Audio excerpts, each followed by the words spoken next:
course. Maybe. Don't say anything bad about me. You can't edit your own speech. They did it at 60 when I was 60 years old. I know. They have nerve, I don't. So these two people are prepared, unlike the rest Yes, of us. yes. First of all, thank everyone for coming. I know some of you came from near and far, so we appreciate the trek that you made up to King City. For some of you who may not know who we are, I'm Elena, Anita's eldest grandchild, and this is Lindsay, my sister. So we prepared a little something granny for you. Mm-hmm.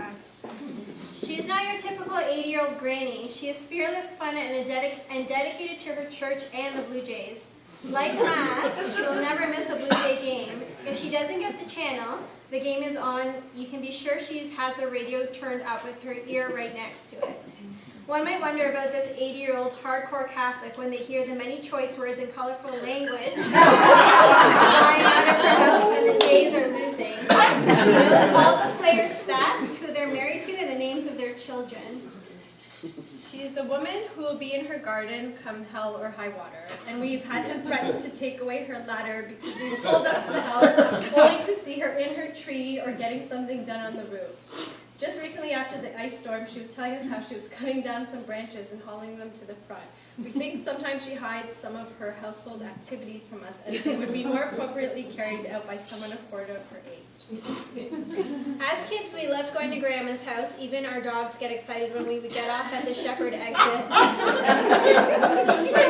Sleepovers at Grand's were always fun. She would tell us stories about the things they would do when they were young. About her brothers having to empty out the shit bucket in the dark, spilling everywhere, and how her dad was a pigeon fancier. She has a fire feistiness about her. During those sleepovers, she'd also love to reminisce about all the fighting she got into as a young girl. Even today, she's one 80-year-old woman we don't suggest you cross. She sent Mom to school a year early, and Mom ended up being picked on for being small, hit by some bigger kids with a ruler. Well, Granny wasn't having that, and she took her maid and waited on those train tracks for the girl to come home from school. As she puts it, we hit the shit out of that.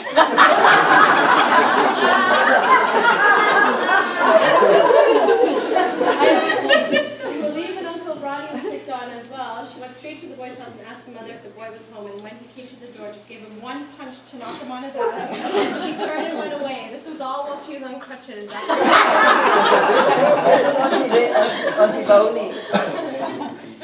Maybe that's part of the reason she spends so much time at the gym. She may be gearing up for when our kids start going to school in case she has to deal with any bullies. She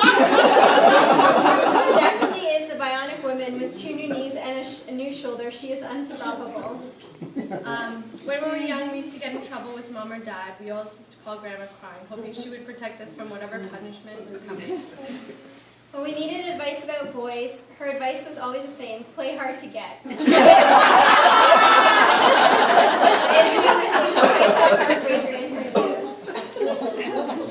A loving mother, grandmother, sister, aunt, cousin, friend, and soon-to-be great-grandmother. A woman who stands up for her beliefs and is not scared of anything. A woman who, even at the age of 80, she loves to dance and can jive like it's no one's business.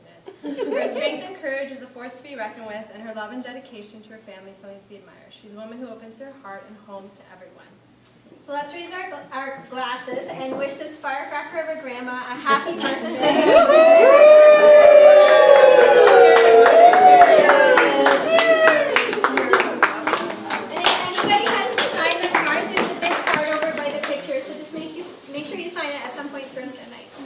Thanks, everybody. Let's hear from the birthday girl viewers, please.